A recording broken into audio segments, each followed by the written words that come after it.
Y también a todos y todas las que forman parte, digamos, de la organización de esta cátedra, me parece que es sumamente atractivo la propuesta de las cátedras libres. Las cátedras libres tienen una gran tradición dentro de la Universidad Argentina y me parece que hay que continuar estimulándolas porque significa también poder ampliar los horizontes de debate, discusión y también de actualización. Bueno, Ronin y yo venimos del campo de la historia, que es un campo bien diferente del que ustedes transitan habitualmente. Y a mí me gustaría señalar algo que parece una obviedad, pero no lo es. Digamos, hay un fuerte sentido común que vincula la historia a las formas de comunicación. Es decir, ustedes habrán visto em, cómo aparecen periodistas o historiadores en la radio, en la televisión, comunicando, ¿no? Y la idea que fijan es una idea muy tradicional, muy anquilosada de la historia.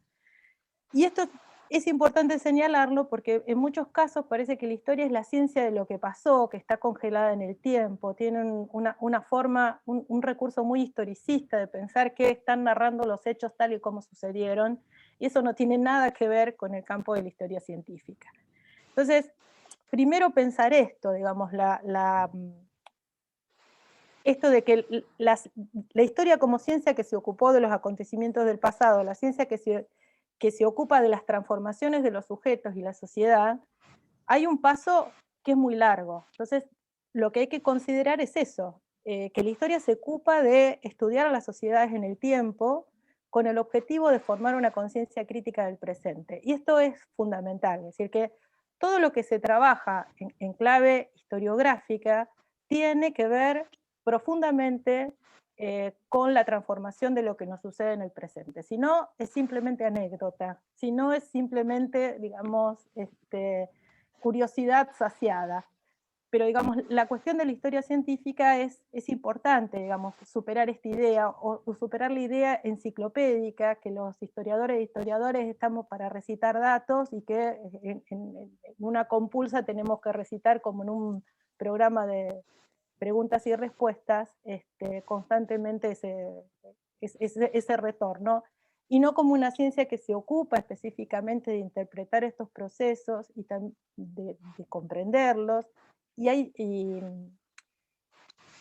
también de concedernos individual, colectiva, institucionalmente, una conciencia del pasado. Eso también es importante, es decir, pensarnos, nosotros somos sujetos históricos, no solamente en términos individuales, sino también en términos colectivos y en términos institucionales. Y de hecho la historia tiene mucho que ver con el surgimiento de la historia como disciplina científica, tiene muchísimo que ver con el surgimiento de los estados nacionales y con la búsqueda de conciliar la conformación de esos estados. Es decir, no es casualidad que en el caso de la historiografía argentina, el que se considera el primer historiador, que reúne dos grandes obras, haya sido Bartolomé Mitre, que se ocupa de rejuntar una gran cantidad de archivos a nivel nacionales y elaborar dos grandes historias, que son la historia de San Martín y la historia de Belgrano, y tratar de trazar una génesis de lo que era la historia independiente desde la Revolución de Mayo hasta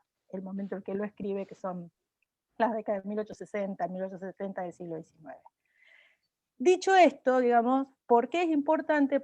Digamos, la charla tiene que ver con cómo pensar, digamos, qué es lo que sucedió hace 100 años en la ciudad de Rosario, y pensar en una trama que reúne la dinámica de la ciudad, la dinámica del grupo dominante, pero también de la sociedad rosarina, y la conformación de un campo ligado a la aparición de los campos profesionales de la salud, pero también lo que significó la aparición de un proyecto específico ligado a la salud en Rosario, y también pensar esto de lo público. Y lo público no es solamente un concepto abstracto, sino que también tiene que ver tiene un contexto de producción, es decir, la idea de lo público, un espacio que puede ser compartido, un espacio de búsqueda de consenso y aún de disputa, aparece también como un horizonte de debate, pero también de comprensión a mediados del siglo XIX. Entonces, a mí me gustaría iniciar esta charla pensando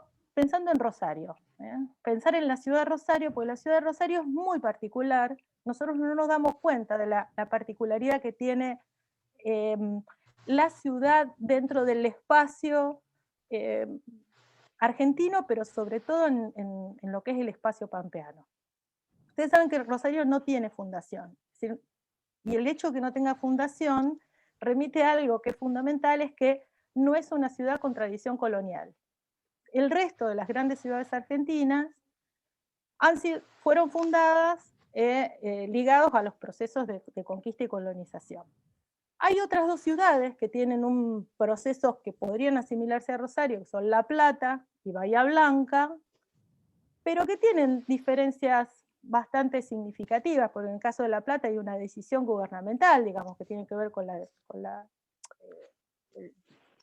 lo que significaba la disputa alrededor de la capital, de Buenos Aires como capital de la nación y como capital de la provincia de Buenos Aires, y el caso de Bahía Blanca también con un proyecto muy ligado a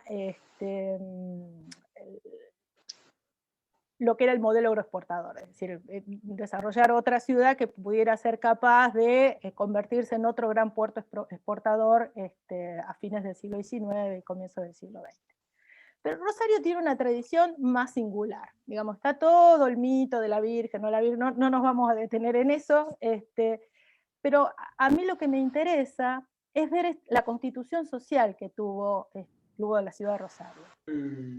La constitución social es muy particular, digamos, porque la ciudad comenzó a crecer de manera muy sistemática durante los años finales de las guerras civiles, se proyecta de una manera muy importante en la década de 1850 con lo que es el proyecto de la Confederación Urquicista, que le da otra entidad a la ciudad y que además le da la condición de un puerto exportador, digamos, porque recuerden que durante la etapa de la Confederación, Buenos Aires se separó del resto del país, entonces lo que buscó la Confederación es buscar un puerto alternativo, como el de la ciudad de Rosario, y esto también nos remite a un tema fundamental, que es la navegación de los ríos interiores y los puertos.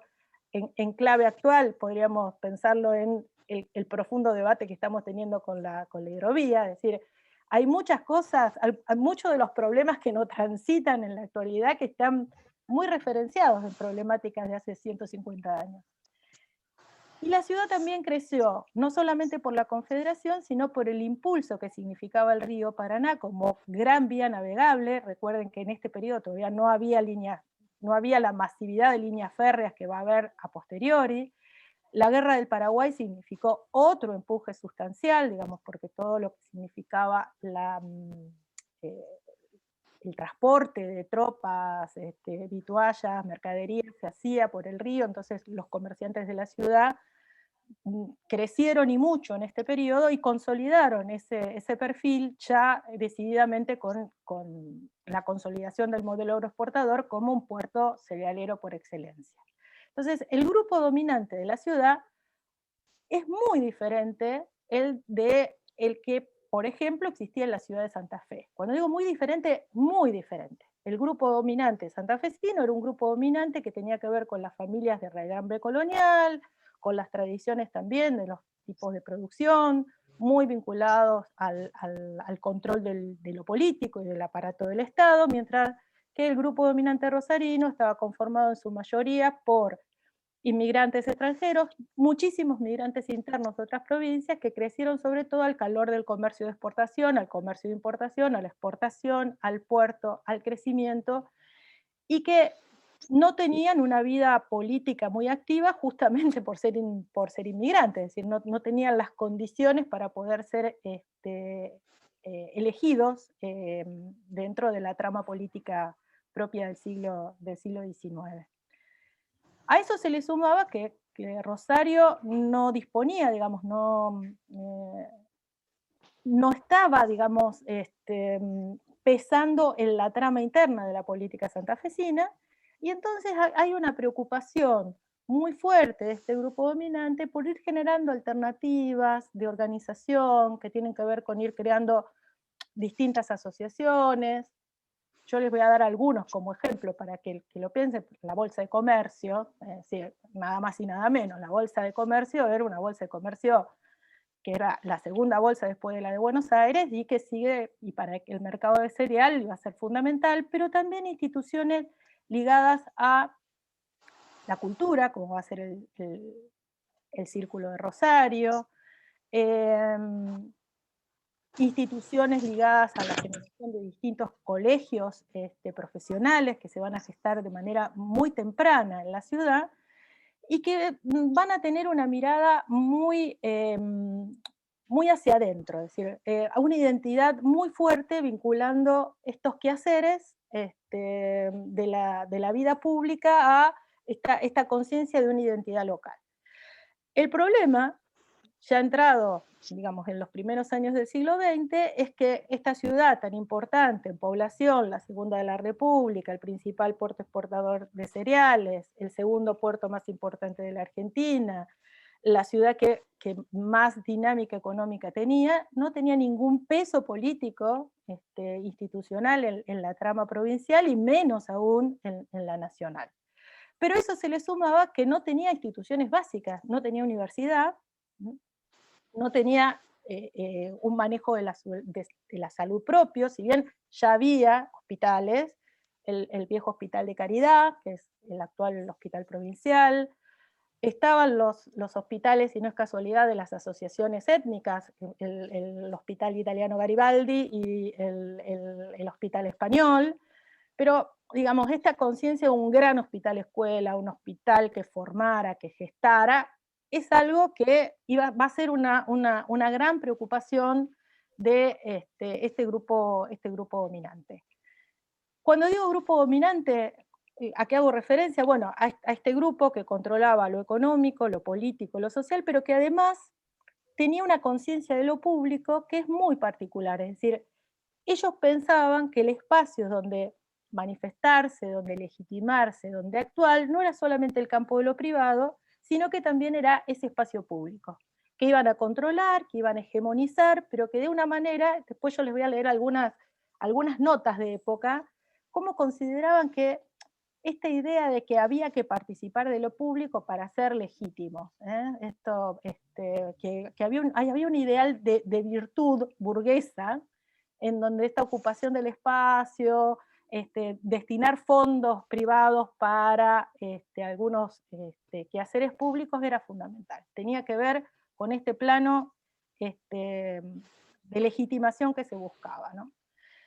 Y ¿qué es interesante? Bueno, es interesante ver, porque esta es una particularidad, no digo exclusiva, pero sí que tiene condimentos muy singulares, propios de los rosarinos.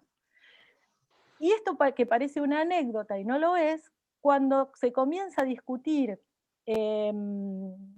cómo conmemorar el centenario de la Revolución de Mayo, es decir, ya en 1910, ellos deciden de una manera bastante cómica, decir, bueno, no vamos a hacer un monumento, vamos a hacer un hospital, que es más práctico y que redunda en beneficios para todos y todas. Es decir, redunda en beneficios para nosotros, porque vamos a poder formar en una universidad a nuestros hijos, es decir, nuestros hijos no van a tener que ir a formarse a otras universidades argentinas como Córdoba, Buenos Aires, La Plata, sino que se van a poder formar en Rosario. Necesitamos una universidad y además necesitamos un hospital escuela que forme a los médicos, pero que además atienda a los distintos sectores de la sociedad. ¿Quién lo va a controlar? ¿Quién va a decir cómo, cuándo, dónde? Nosotros. Pero esa idea de lo público va a estar profundamente interpenetrada. Y esto es una particularidad, porque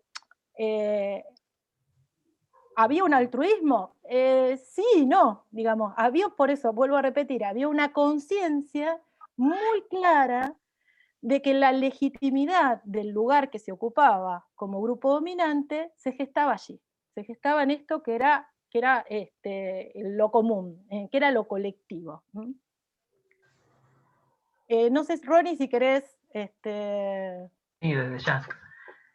Bueno, como bien viene señalando Sandra, es muy importante tener una noción bastante clara de esta falencia original de la que va a partir la sociabilidad rosarina y en particular este grupo dominante que Sandra le señala, esta burguesía rosarina, porque ese podríamos decir que es un estigma que marca desde el inicio esta carencia y que a partir de visualizar ese diagnóstico y de intentar de alguna manera superarlo, es que se van a crear una serie de iniciativas, de estrategias, de dispositivos culturales para ir de alguna manera subsanando esta evidente carencia que tiene que ver con una falencia originaria. Sandra decía que, bueno, Rosario al no tener una fundación tradicional, al no ser una ciudad colonial, con una historia o con un legado como puede ser Santa Fe, Córdoba o la propia Buenos Aires, tiene que hacer un esfuerzo adicional, digamos un plus, para equiparar o nivelar todo ebullición que venía de la mano de la expansión económica y comercial. Ustedes habrán visto, y es bastante extendida esa idea de que Rosario es una ciudad fenicia, una ciudad que vive al calor de los flujos mercantiles y que se puede dedicar poco a los aspectos más bien espirituales, culturales, letrados, artísticos, etcétera, etcétera. De alguna manera el centenario va a servir como una excusa para empezar a revertir esa idea inicial de la falencia originaria, y el centenario en Rosario cumple un poco esta meta. También es importante ver que en 1910 en Rosario se da una feliz coincidencia, entre comillas lo de feliz, porque no es solo el centenario de la Revolución de Mayo a nivel nacional, sino que también se conmemoran el 50 aniversario de lo que sería la creación de la primera municipalidad. Rosario tuvo muchos idas y vueltas, desde pasar a ser una fiel e ilustre villa, a ser finalmente una ciudad, pero en febrero de 1860 es que se inaugura la primera municipalidad. Y justamente para mayo de 1910 estaríamos en el contexto de los 50 años también. Entonces se da esa doble conmemoración, y el intendente de Rosario para esa época, que es Isidro Quiroga, junto con un personaje muy importante de su gestión, que va a ser Juan Álvarez, que es secretario de la Intendencia, el mismo Juan Álvarez que hoy lo van a relacionar con la Biblioteca Argentina, y muchas de las cuestiones culturales que van a empezar a surgir, bueno, empiezan a dibujar estas estrategias o estos dispositivos que van a ser variados y que tienen que ver con esta función sobre todo de índole práctica o pragmática y utilitaria, que era de alguna manera lo que distinguía a la ciudad. Porque mientras otras localidades, en particular la que más se va a dedicar a los festejos del centenario obviamente es la gran capital nacional, Buenos Aires, que es el eje, el centro de los grandes festejos, donde vienen las grandes visitas internacionales, los diplomáticos, los embajadores, donde se crean monumentos exprofesos para conmemorar la ocasión, los grandes teatros, los grandes monumentos, etcétera, etcétera. En Rosario, ante esa disyuntiva similar, por un lado el grupo dominante, la burguesía a nivel económico, pero también el grupo dirigente en cuanto a lo político, como les digo, Quiroga, Álvarez y demás dirigentes, se plantean la cuestión de, bueno, hagamos una obra que tenga un fin práctico, que tenga una función material, pero que no sea un puro monumento en términos exhibicionistas o en términos de estatutaria. Y la idea de un hospital del centenario va a ser la que exprese de alguna manera, de una forma más cabal, ese fin práctico utilitario que era el que iba a caracterizar a la ciudad. La municipalidad iba a donar los terrenos que para ese momento eran terrenos muy suburbanos, muy baldíos, que hoy nos parecen muy, muy valorados y muy centrales, pero imagínense para lo que era la expansión de la ciudad en la época, el Hospital del Centenario era un lugar bastante periférico, bastante suburbano.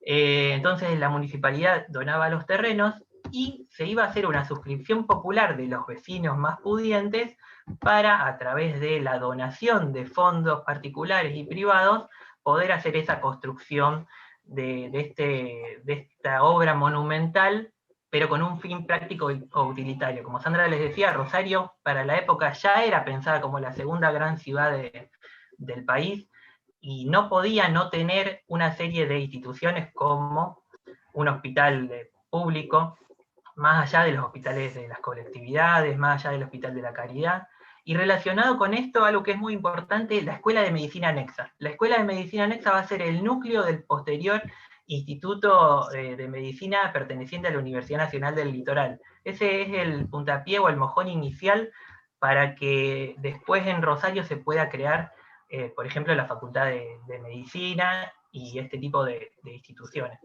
Así que se confluyen las dos patas, la del Estado municipal, cediendo esos terrenos, y la de este grupo dominante, estos burgueses, que van a intentar cerrar este círculo en pro de ganar esa virtud que se les está planteando. Ustedes piensen que este grupo dominante o estos burgueses no tienen tradición y no tienen raigambres coloniales, son sobre todo nuevos inmigrantes, esta idea de hombres nuevos que se tienen que hacer a sí mismos. Juan Álvarez va a plantear en este periodo de que Rosario es hija de su propio esfuerzo y que se crea el calor del propio aporte o del propio esfuerzo de sus propios ciudadanos, ¿sí?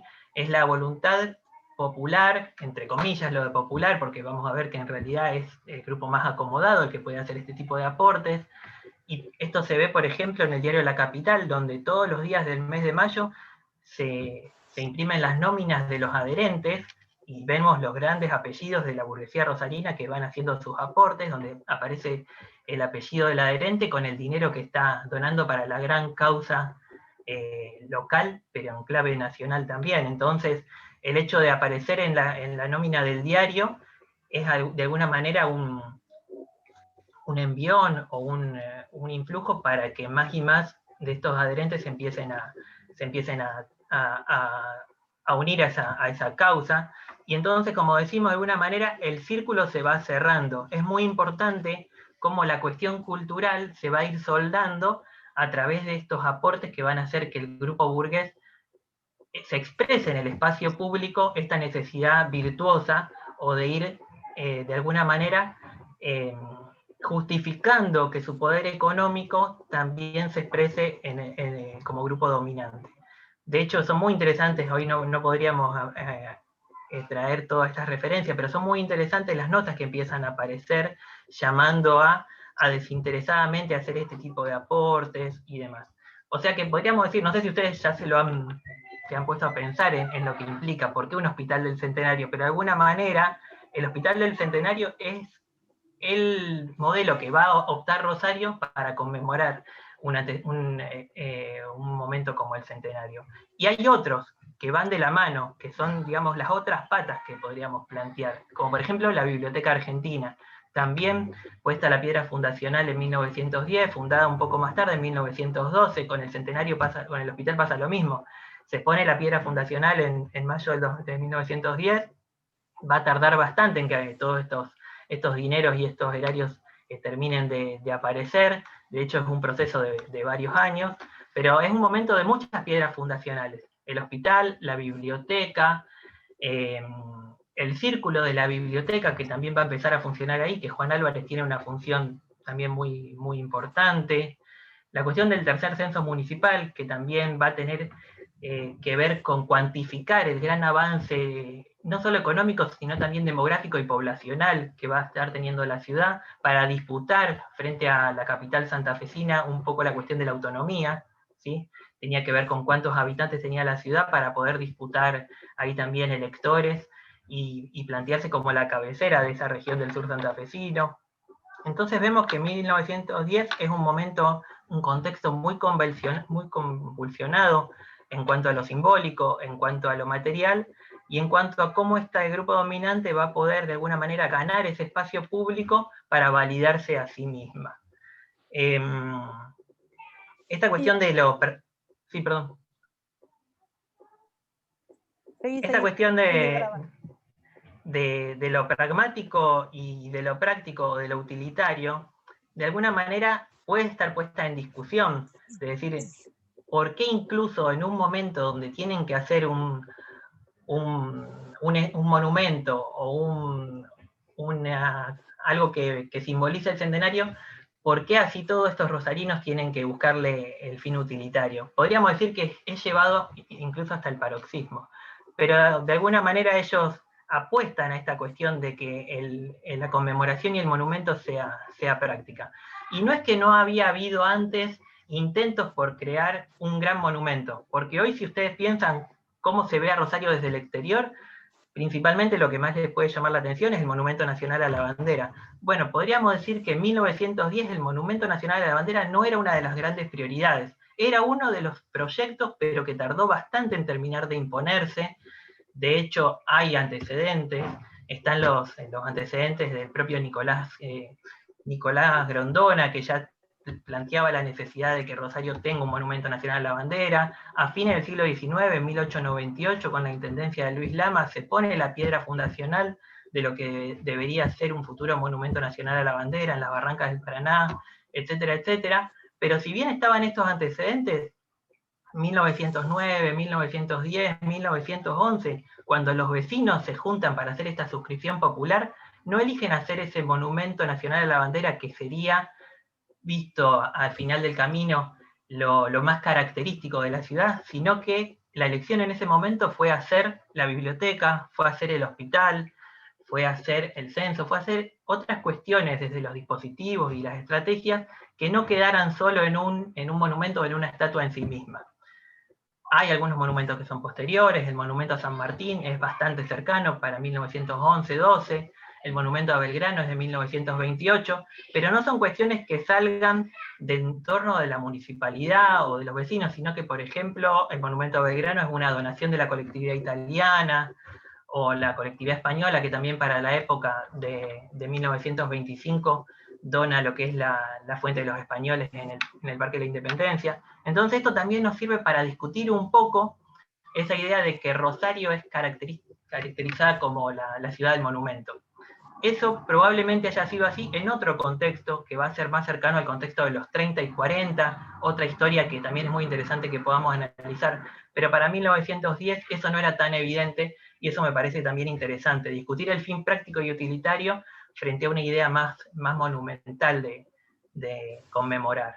Sí, y no solamente el tema práctico, sino el tema esto de, digamos, cómo se ocupaba el espacio público, porque desde lo simbólico los monumentos también se ocupa, pero acá había una búsqueda de un bien social, un bien colectivo.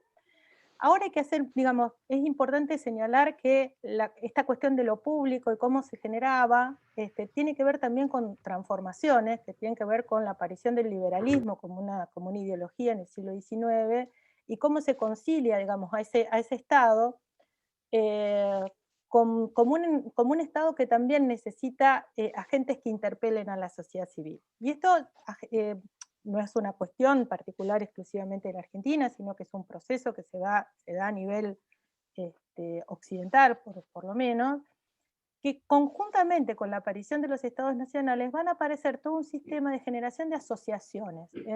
Yo les mencionaba antes la Bolsa de Comercio, digamos, la generación de estas asociaciones son fundamentales porque surgen con metas muy claras, con objetivos, el Estado las legitima y se convierten en intermediadores entre el Estado y la sociedad civil. Yo siempre doy un ejemplo, muchas veces cuando damos clases, los títulos profesionales los otorga la universidad, pero las que regula la acción profesional son los colegios, y los colegios están creados dentro de esta matriz típica del siglo XIX.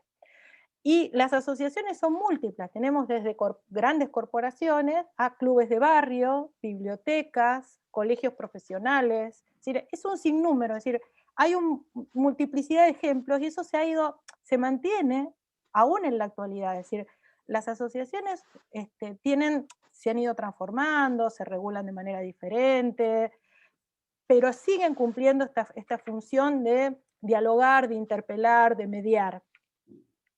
Y esto que comentaba Ronnie de la aparición del proyecto del centenario va a surgir claramente en dos clubes que eran dos clubes sociales, digamos, clubes sociales de este exclusivo y selecto núcleo de rosarinos que iban a ser el Club Fénix y el Club Social, es decir, las primeras reuniones salen de ese núcleo, ¿no? E inmediatamente lo que este objetivo va a estar claramente expresado, es decir, no solamente se va a pensar, como dijo Ronnie también antes, no solamente se va a pensar en el hospital, sino que se va a pensar en la Escuela de Enseñanza Médica Anexa, y que va a ser el germen fundamental después la posterior aparición de la Universidad Nacional del Litoral, con distintas sedes, pero bueno, con la Facultad de Medicina instalada en la ciudad de Rosario. Entonces, lo interesante es ver también cómo se van tejiendo estas redes. Hay un vocero muy importante de este núcleo que lleva adelante la iniciativa, que es Francisco Correa. Francisco Javier Correa no era cualquiera, era el secretario en ese momento, la Liga del Sur, posteriormente el PDP, era muy cercano a Lisandro de la Torre, y Lisandro de la Torre va a estar vinculado de forma directa. Digo esto porque también en este clima de las primeras décadas del siglo XX, la Liga del Sur, el PDP, no dejaba de ser un segmento de un partido conservador, liberal, pero que tenía, digamos, muy claramente identificados las transformaciones que ese liberalismo político tenía que sufrir. Y este año se cumplen justamente 100 años de una constitución, esto lo hago como una postilla, que es la constitución de 1921, que la va a llevar adelante el PDP, y que iba justamente a plantear la autonomía de las ciudades de Rosario, la elección de las autoridades municipales, la elección de cargos. Bueno, esa constitución después, bueno, quedó totalmente abandonada durante el ciclo radical. Y Correa iba a decir en esta primera reunión de mayo de 1910, hemos acogido la idea cuya realización corresponde al pueblo de Rosario, de fundar una primera obra conmemorativa del primer centenario nacional. Y esa obra, digamos, ese objeto celebratorio, pero también esa perspectiva de remediar una falencia muy importante de una gran institución de salud orientada al bien público, también fue muy importante. ¿Y qué hacen? Digamos, y esto también es muy interesante, porque las asociaciones en general, cuando se constituyen, siempre son pensadas como asociaciones de larga duración, con metas muy puntuales, pero que se prolongan en el tiempo.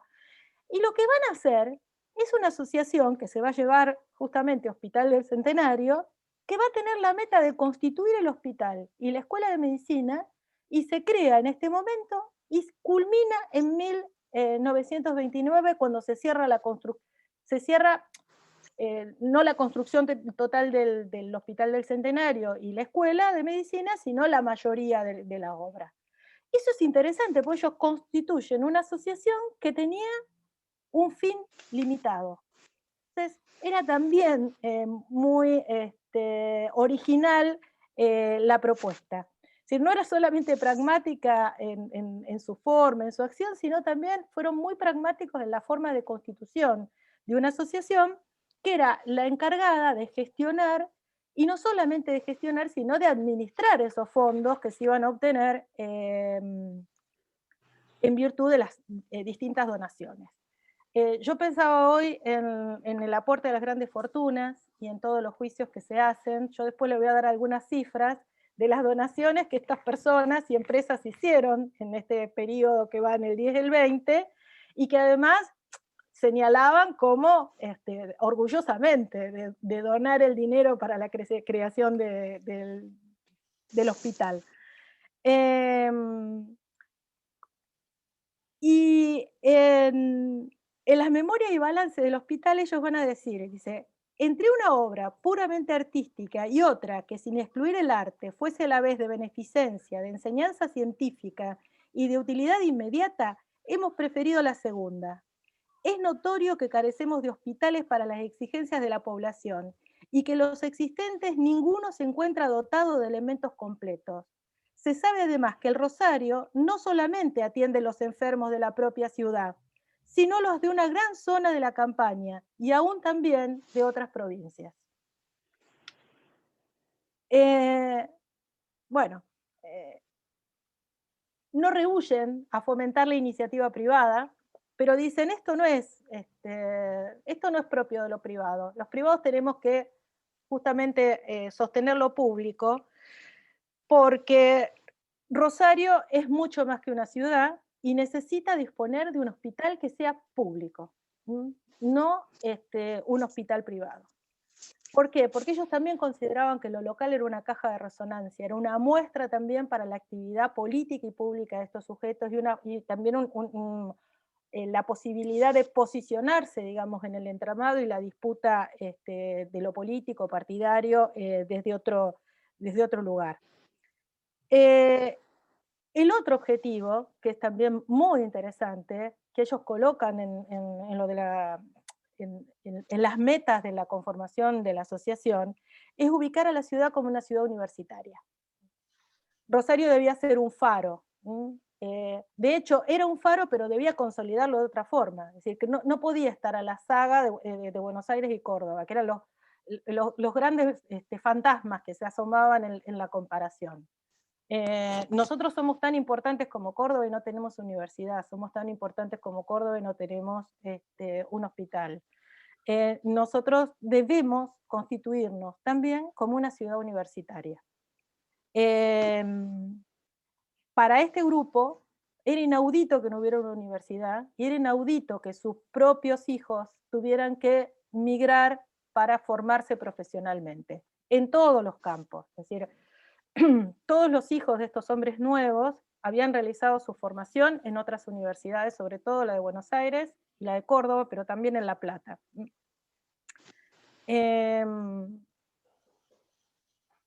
Y lo más interesante es también cómo conciben la universidad. Hay una nota de Camilo Muñagurria. Camilo Muñagurria es un personaje también bastante particular, digamos, porque él, además de la práctica privada, va a ocupar numerosos cargos dentro de lo que era la salud pública municipal. Y él va a decir que justamente la posibilidad de contar con una universidad era también la posibilidad de que Rosario floreciera plenamente como una ciudad. Y no solamente que la ciudad misma lo floreciera, sino la población de la ciudad. Y ante las críticas que le hacían, decir, bueno, que finalmente la universidad iba a permitir que sectores que no lo merecían estudiaran, es decir, y dice, bueno, no importa, después ya la selección natural obrará, es decir, no es que Muñagurria tenía una mirada muy benévola con la formación universitaria, pero digamos, en estos primeros años, él consideraba que era fundamental justamente esta idea del progreso, la evolución, que estaba muy presente, digamos, ideológica y teóricamente, tienen que pensar en evolucionar intelectual, cultural y científicamente. Y esas formas de evolución tienen que estar en la educación superior y también en las transformaciones de las condiciones materiales de vida de los ciudadanos que habitaban la ciudad. Y esto tiene que ver también con un ideario virtuoso, es decir, una idea muy particular de virtud que significa que estar en mejores condiciones para gobernar, estar en mejores condiciones para disponer, estar en mejores condiciones para gestionar. Es muy interesante ver en la nota que Muñagurria también lo va a decir con muchísima claridad, que la universidad iba a elevar también el grado de influencia de la ciudad, convirtiéndola en un factor determinante para la conciencia no solamente de lo identitario local, sino la conciencia de lo nacional. Es decir, que nos iba a integrar rápidamente al concierto cultural y científico nacional. En esta misma clave, perdón. Sí, Ronnie. No, quería agregar que en esta misma clave de la necesidad de un desprendimiento material al que son de alguna manera llamados este grupo dominante o esta burguesía rosarina, es interesante cómo se da ese circuito de desprendimiento, porque tiene que ver con un traspaso de una serie de posesiones del orden de lo privado al orden de lo público. En esta larga década del 10 y del 20 se van a ir constituyendo una serie de instituciones públicas que de alguna manera van a empezar a alojar una serie de actividades, los museos, en particular los museos públicos de arte, el Museo de Arte Local, el Museo Histórico Provincial, que va a ser posterior, ya de los años 30, el Museo de Bellas Artes Municipal, Juan B. Castanino. Castanino en sí mismo, como esa idea del mecenazgo, el burgués que en un ciclo de consagración entiende que tiene que desprenderse de una serie de objetos, de obras de arte, de parte de su patrimonio, para engalanar a una ciudad que la va a homenajear y representar. Esta idea de que la consagración se va a terminar dando en estas segundas o ya terceras generaciones de estas burguesías muy enriquecidas por todo el proceso agroexportador, por todo lo que venimos de alguna manera mencionando y conversando, son las segundas y terceras generaciones las que van a de alguna manera entender que el proceso virtuoso con la ciudad va a tener que pasar por este desprendimiento. Esto de donar buena parte de sus fortunas y de sus patrimonios, el ejemplo del Castanino es muy, muy interesante. La madre de Castanino dona todo el dinero para crear la instalación del museo, la municipalidad dona los terrenos, en un proceso bastante parecido al que veíamos del Centenario, y después, digamos, todo el fondo documental y el fondo artístico y patrimonial surge en principio de esa donación de la colección de obras artísticas de Juan B. Castanino, que se van a ir agrandando al calor de que los propios burgueses vayan haciendo este proceso de desprendimiento. Y fíjense algo que es bien interesante, como no debían mediar la cuestión económica, material o comercial en la adquisición de estas obras de arte, porque no estaba bien visto que sea el dinero el que compre la obra, se apela a la cuestión de la adquisición vía exposición. Hay premios, adquisición, premios por exposición, entonces el museo hace una convocatoria, los salones de otoño, los salones de invierno, los salones Rosario, donde estos primeros artistas, que de alguna manera van conformando el campo artístico-cultural de la ciudad de Rosario, empiezan a exponer sus obras artísticas y de arte para que estos burgueses las premien, las compren, pero inmediatamente no las apropien, sino que las pongan a disposición desde las arcas de lo público para que sean exhibidas en estos museos que empiezan a aparecer. Entonces la lógica del museo es bastante parecida a la lógica del hospital, un lugar donde desde lo público se va a patrimonializar ese bien que estaba en manos privadas. Y esto juega mucho con esa idea que decíamos de Álvarez, de una ciudad que se forma a sí misma, una ciudad que es hija de su propio esfuerzo, porque Rosario, al no ser cabecera gubernamental, ni capital provincial, no tenía, como por ejemplo tenía Santa Fe o tenía Córdoba, la propia Buenos Aires, los fondos provinciales, los fondos nacionales para ir haciendo estas adquisiciones. Entonces, no había otra manera de llenarlos o de capitalizarlos si no era a través de esta donación. Una donación que valorizaba al mismo donante y que lo conformaba entonces en este mecenas de la cultura. Y esto entonces, de alguna manera también apelaba a esa falencia de orígenes que decíamos, la necesidad de un legado, de una tradición, de una historia, que se tenía que ir completando con este tipo de acciones en el espacio público, en esta cuestión de hacerlos más virtuosos como hombres públicos. Entonces, claro, y es un esta proceso... idea de pensarse como grupo dirigente también era que había una consideración del otro. El otro que era dirigido, el otro, digamos, que no tenía voz, era alguien que debía continuar y acompañar este proyecto del grupo dominante, pero que no quedaba excluido, que estaba incorporado. Estaba jerárquicamente incorporado, ¿sí? Estaba por debajo, pero al que se lo consideraba. Y por ejemplo, en el artículo 3 de la institución, esta asociación Hospital e Instituto de Enseñanza Médica del Centenario, decía: fundar y sostener un hospital para proveer asistencia médica gratuita a los enfermos pobres y a todos los que lo soliciten en las condiciones que el reglamento interno prescribirá. Fundar y sostener un instituto de enseñanza médica anexo al hospital con sujeción a las leyes generales del país y fomentar toda iniciativa conveniente al orden científico y la beneficencia. Y lo más interesante, que lo señalaba antes Ronnie también, es que la interpelación es: invitamos a todo el pueblo de Rosario, muy especialmente a los hombres de dinero, a contribuir a la suscripción. Es decir, y esto no es menor, digamos. ¿Por qué? Porque lo que va a decir, digamos, lo que va a decir Correa es que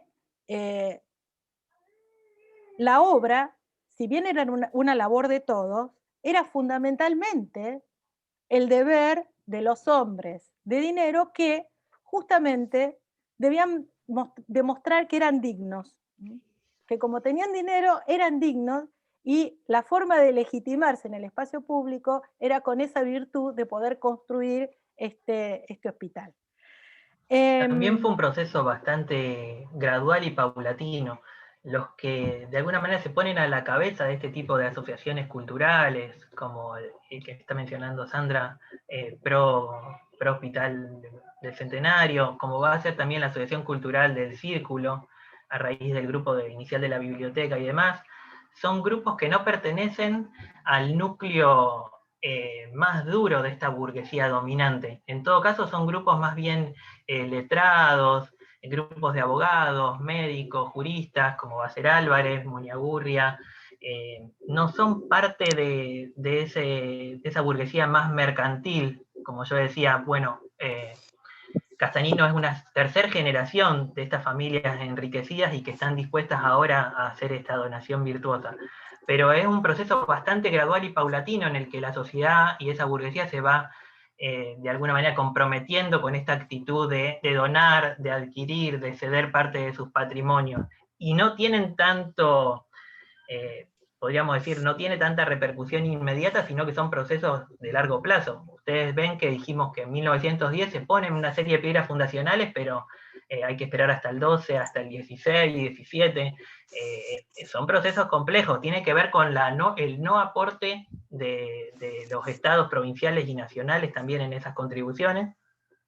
Recién para los años 30, que tiene que ver con un proceso de intervención a nivel nacional, el Museo Histórico Provincial, que sí va a tener otra tónica, podríamos decir que surge del aporte de las arcas provinciales o nacionales, pero mientras tanto es puro aporte local, y así todo es difícil de terminar de convencer o de involucrar a buena parte de estas burguesías, más allá de que se les propone, digamos, una retribución más bien simbólica, o lo que podríamos decir en términos de Bourdieu, del campo simbólico y del campo cultural.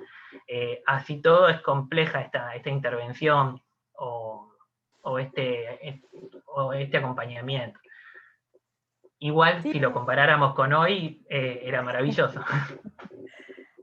Por ejemplo, Correa, digamos que en la proclama que él emite cuando llama a que se done, dice otra cosa, dice: los ricos tienen una función económica y social que legitima las diferencias de la fortuna, y en esta ocasión deben mostrar que son dignos del envidiado lugar que ocupan y de las ventajas de que gozan. Y entonces, bueno, ahí se va gestando, se va organizando la comisión directiva, los personajes, como le dije, son personajes, como dirían mis alumnos, todos nombres de calle. Casablanca, Lisandro de la Torre, Pinasco, Echesortu, Castagnino, y acá sí aparecen. Ronnie decía, bueno, está todos estos grupos que serían los profesionales, el grupo más ilustrado, pero acá también van a aparecer los comerciantes. Ciro Echesortu no era cualquier persona, es decir, era un representante, un burgués clásico, es decir, que había comerciante, alguien que había especulado con la tierra, es decir, gran vendedor de tierra en la zona oeste de la ciudad.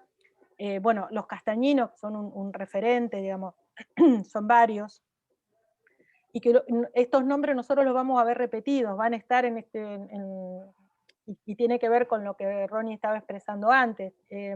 Van a participar de distintas asociaciones, y estos nombres se van a repetir, y si no se repiten los nombres individuales, se van a repetir con otros miembros de la familia, ¿sí? En un lado está Juan, después está José, bueno, y eso va, digamos, circulando. Es interesante ver que en la memoria y balance, cuando se cierra la asociación, cuando el hospital ya está cerrado, van a mostrar, uno puede congelar un mapa de donativos. Y el total de los donativos que el Hospital del Centenario pudo recuperar son casi 4,5 millones de pesos moneda nacional. 1.100.000, poco más de 100.000, eran producto de la suscripción popular, en donde había muchísimas aportes, que eso es muy interesante, de poco dinero, de 5 pesos, de 10 pesos, de 20 pesos.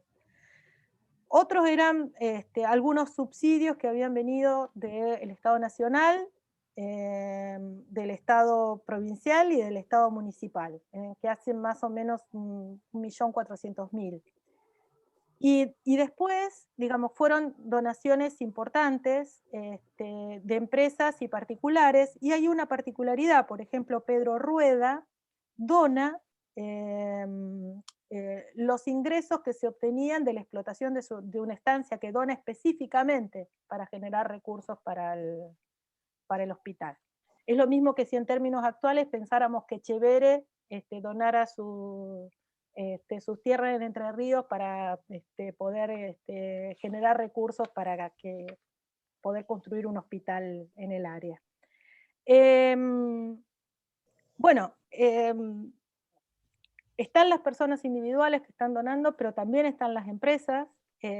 Acá en la ciudad de Rosario, lo mismo que hoy, había también en numerosas empresas transnacionales, las gerencias de los bancos, el núcleo duro de la exportación del cereal tampoco ha cambiado, es decir, eran grandes, en este momento había grandes compañías exportadoras, y esas personas también, digamos, este circuito de, por ejemplo, están las donaciones de la Compañía Eléctrica de Rosario, la Compañía de Aguas Corrientes, que eran empresas privadas, de Bunge y Bor, de Agar Cross, bueno, de todos los personajes, Arijón, Astengo, Gati Chávez, la Sociedad del Puerto de Rosario. Así estamos viendo un amplio espectro de empresas privadas y empresas que no eran solamente locales, sino que también eran empresas transnacionales. Entonces, bueno, esto es bastante interesante de observar, digamos, cómo pensar esta estrategia, es decir, cómo se ha transformado esta idea del espacio público, esta idea de este concepto que acuñado, digamos, y generado dentro de la teoría social por Habermas en los años 60 de este siglo, y que sufrió muchos embates, también es muy interesante de concebirlo y aplicarlo para entender esta articulación entre Estado, sociedad civil, y también entre estos fenómenos de sociabilidad formal que siguen regulando, dialogando, y nos interpelan a diario en nuestras acciones. Yo no sé, Ronnie, si vos querés comentar algo más. No, básicamente creo que estábamos redondeando esta misma idea. Yo creo que hoy por hoy esa necesidad de consagración probablemente ni siquiera esté puesta en discusión. Esto que para la época era tan impetuoso y necesario de justificar esa diferencia de fortunas y entonces invertir, entre comillas, buena parte de esas fortunas para devolverlas a la ciudad y al espacio público, hoy creo que ni siquiera pasa por la cabeza.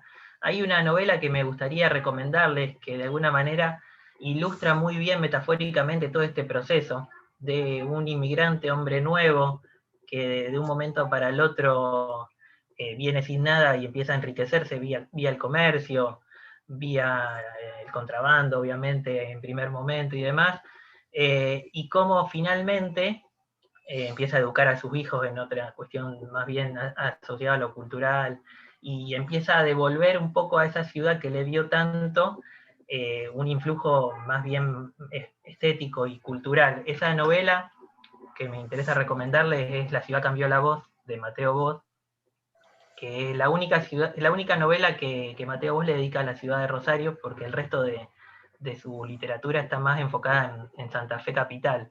Pero ahí se puede ver bastante bien cómo este ciclo de consagración de esta burguesía, desde hombres nuevos a hombres adinerados y que hacen ese proceso de evolución circular, está bastante bien graficada. Una novela bien interesante, sencilla de leer y que da cuenta de un panorama amplio, fines del siglo XIX hasta las décadas del 30 del siglo XX. Es muy recomendable desde la literatura, obviamente. Sí, Mateo Boz es el nombre, digamos, el seudónimo, yo no recuerdo estrictamente el nombre, pero bueno, es Correa, es de las familias Correa, Sí. es decir, familiar de Francisco Javier Correa, del que leí precisamente antes la proclama. Y una cuestión que tiene que ver con esto, ¿no? Esta idea de que este concepto bermasiano del espacio público que se instale, que nos sirve mucho para mirar las sociedades del pasado, en su momento también fue pensado mucho digamos, desde el análisis de las sociedades burguesas clásicas, ¿no? Y la idea bermasiana tiene que ver con pensar que la esfera pública era una esfera única, una esfera de consenso, en donde se resolvían las discusiones entre pares, y ese concepto ha sido sumamente debatido, y hoy por hoy, digamos, ya no se considera más, sino que desde esa clave, sino que se la considera también el espacio público como un espacio de conflicto, como un espacio de disputa, un espacio en donde no hay un público único, sino que hay varios públicos que están disputando ese espacio, y buena parte de estas transformaciones en la teoría del espacio público tiene que ver con el feminismo, y de pensar cómo la idea del espacio público de esta esfera liberal excluía a las mujeres, excluía a los obreros, excluía a los pobres, y que bueno, estos públicos también disputan, también manifiestan, y también buscan participar de una manera no hegemónica, pero sí disruptiva. Entonces, estos conceptos también son interesantes para ver la evolución que va sufriendo estas consideraciones entre espacio público y grupo dominante en toda la Argentina del siglo XX, que hace que hoy nosotros veamos como casi un contraluz entre los sucesos de 1910 y los sucesos de 2020-21. Los acontecimientos que nos muestran cómo esta idea de lo público, no diría diametralmente opuesta, pero muy diferente a las concepciones de los grupos dominantes de hace 100 o 120 años. Entonces, bueno, nada más, y dejamos abiertas las preguntas. Bueno, a mí me interesaría hacer una pregunta, porque me pareció sumamente interesante la parte en que ustedes comentan sobre la dignificación del rico. Es decir, el rico debía adquirir dignidad de alguna manera porque lo que había obtenido lo había obtenido de manera, había como que lavar algún tipo de culpa, no lo había obtenido de manera muy, muy legal. Ahora bien, ¿quién impulsaba este tipo de actitudes, de dignificaciones? ¿Quién la impulsaba? ¿O era un acuerdo, o era un pacto? Es decir, ellos pensaban que tenían que hacerlo porque de esa manera esta gente que era rica y obteniendo esta dignidad, donando, frenarían algún tipo de conflictos futuros. A ver, tu pregunta abre muchos frentes. El primero es que este grupo dominante está muy adherido a la ciudad. Muchos de los errores de una historiografía argentina, que es muy centralista, muchas de las cosas que ustedes leen como propios de la Argentina, en realidad son estudios que están centrados en Buenos Aires. Ajá. Y se extienden de una forma muy mecánica o muy retórica a el resto del país. Esto es un problema grave de la historiografía argentina, es una disputa importante que tenemos, bueno, que no está resuelta. Entonces, cuando uno lee textos claves, por ejemplo, la consideración de los grupos dominantes, por ejemplo, el de Jorge Sábato, alrededor de la clase dominante argentina, además, se está pensando en grupos que en realidad están anclados en la ciudad y provincia de Buenos Aires. Pero esto era muy variado. No es lo mismo el grupo dominante cordobés, que el tucumano, que el cuyano. Y el tucumano tenía mucha importancia porque trabó una relación que le permitió que varias personas de esta provincia ocuparan la presidencia de la nación. Avellaneda, Roca, bueno. Los santafesinos no tuvieron tanto éxito en esas formas, digamos, de articulación. En el caso de esta burguesía rosarina, este grupo dominante, estaba muy adherido a la ciudad, digamos, no tenía una fuerte inserción en las estructuras políticas más tradicionales santafesinas, y tampoco tenía una proyección nacional. Eran exitosos en términos económicos, tenían un alto nivel de representación en estos espacios asociativos, sobre todo y empresariales, pero no tenían, digamos, ese control de lo político. Es decir, esta idea de que los empresarios no llegan a la política, los empresarios siempre estuvieron vinculados a la política. Digamos, es histórico, no hay una profesionalización de la política en donde hay una abstracción, sino que hay muchísimos cruces. En particular también hay que ver que esta adhesión, digamos, del grupo con la ciudad tenía que ver con la ciudad, que la ciudad no tenía autonomía, no podía elegir sus autoridades, las autoridades eran designadas por el Ejecutivo Provincial. Bueno, eso es toda una larga tradición. Ustedes piensen que Rosario no elegía, digamos, recién en la Constitución del 21 va a permitir que se elija el intendente. El primer intendente se elige en 1933, después esa Constitución vuelve a quedar en desuso, vuelve a ser anulada, y volvemos a elegir intendente en la década del 70. Entonces, digamos, hay una búsqueda, la caja de resonancia que significaba participar de la política municipal, de generar la ciudad, de darle una entidad, de disputar el espacio en esa clave con Santa Fe, es importante. Hay otra variable que es que hay que cruzarla, que no es menor, que es la Liga del Sur primero y el PDP después, en este periodo, con una figura tan predominante como Lisandro de la Torre y otros referentes que son fuertes en el sur santafesino y que va a tener una disputa central, digamos, con el poder central. Por otro lado, esto que nosotros damos como una cualidad rosarina, en realidad es una cualidad que van a tener todas las burguesías del siglo XIX, digamos, sobre todo, tanto lo de los países centrales como los que se conocen como los países de industrialización periférica. Digamos, que va a ser una búsqueda de generar algunos atributos que habían sido propios de la aristocracia para poder darle legitimidad como una clase social capaz de dirigir los destinos de los estados nacionales.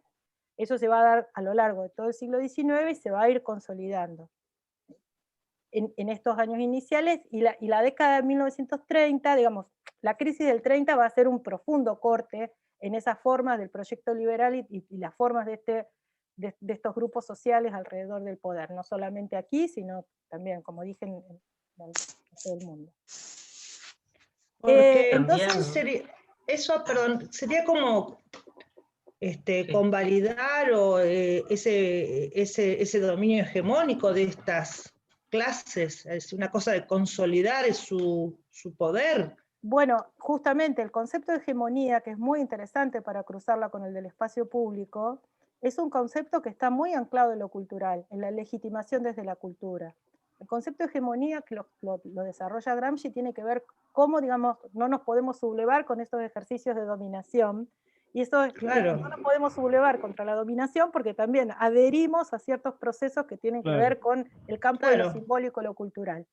Entonces Sí. eso también, es decir, hegemonizar lo que se considera la cultura, es decir, los valores de la cultura burguesa, la cultura letrada, la cultura ilustrada, como bienes que son propios de toda la sociedad en su conjunto, que no son propios exclusivamente de un grupo, sino que son para todos.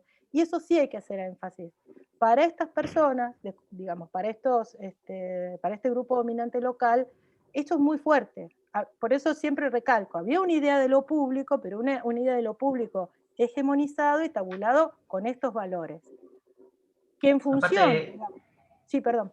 no, termina, Sandra. No iba a decir. Aunque también es muy útil utilizar el concepto de Pierre Bourdieu de capital económico y cómo ese capital económico se termina de consolidar en cuanto al capital simbólico y al capital cultural. Más allá de que probablemente buena parte de esas fortunas hayan tenido ese capital inicial que se llama en economía, en parte puede haber venido del contrabando o de un origen fraudulento. Más allá de esto, que puede pasar, y de hecho la novela de Mateo Vos lo relata en esos términos, de un comerciante que a raíz de la guerra del Paraguay hace una diferencia muy, muy interesante en relación al contrabando, en sí el concepto de Bourdieu de capital cultural necesariamente hace que esto se tenga que consolidar desde el aspecto simbólico y desde el aspecto cultural. Y esto lo tenían muy claro estos agentes. Y para cerrar la pregunta de Juan Carlos, ellos no son necesariamente los que dinamizan este tipo de asociaciones o de círculos. Dijimos que eran sobre todo incentivados por un origen más bien intelectual y letrado, y que paulatina y gradualmente se van adhiriendo los círculos más burgueses o de estos grupos dominantes. Pero finalmente ellos también son incorporados o ven esa necesidad de donar buena parte de sus patrimonios a la esfera pública. Entienden que ahí hay una consolidación y algo en torno a lo virtuoso que justifica esas fortunas, como decía Correa o como lo decía el diario. Lentamente y gradualmente ellos van entendiendo que tienen que hacer cerrar ese círculo y hacer ese tipo de donativos. Véanlo en otros casos muy particulares, pero un poquito más adelante, la anécdota de los hermanos García, los dueños de la tienda La Favorita, que son los que garantizan que una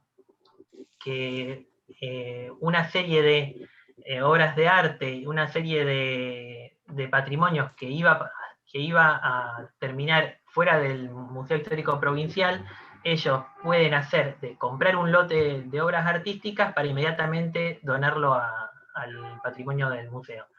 Unas obras artísticas que si no de otra manera iban a terminar comerciadas probablemente en el campo cultural europeo o norteamericano. Bueno, ellos hacen un esfuerzo a través de otros agentes, como van a ser Guido y el propio Marc, convencerlos de que se transformen en mecenas para apropiarse de un patrimonio que debería quedar en la ciudad, para que ese patrimonio, en vez de estar en sus archivos en sus domicilios particulares, estén expuestos en un museo público. Eso cierra este círculo de consolidación. Más allá, digo, que inicialmente pudo haber un origen o no fraudulento, que eso cada una de las fortunas lo sabrá, y bueno, siempre puede existir. Sí, tiene que ver también con lo que ustedes piensen que el modelo agroexportador, digamos, el momento culminante del modelo agroexportador tuvo una renta diferencial impresionante. Entonces esa renta, digamos, porque, bueno, sería objeto de otra charla, digamos, pero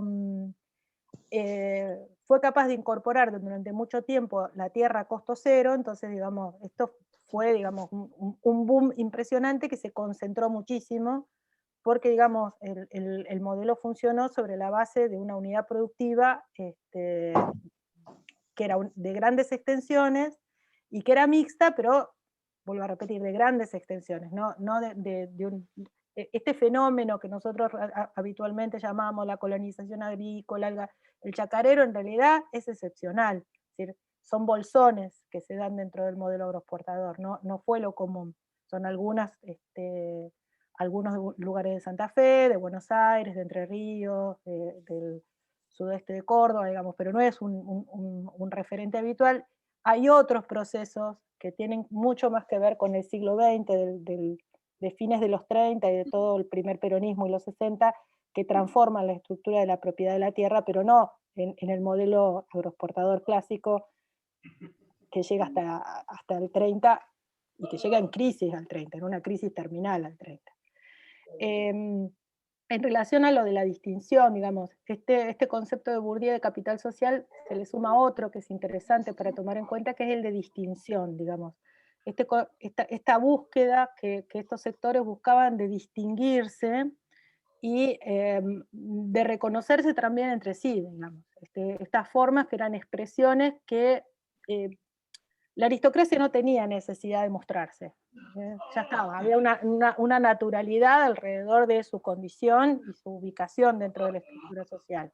La burguesía tiene que hacer otro esfuerzo y acá todavía más. Entonces hay una serie de estrategias que van a circular en torno a estos elementos distintivos y que van a tener que ver no solamente con las cuestiones más importantes que estuvimos viendo, pero también con el acceso, por ejemplo, a los bienes culturales, es decir, el surgimiento de los teatros, que se da sobre todo en este periodo. Digamos, los teatros eran un gran espacio para mostrarse.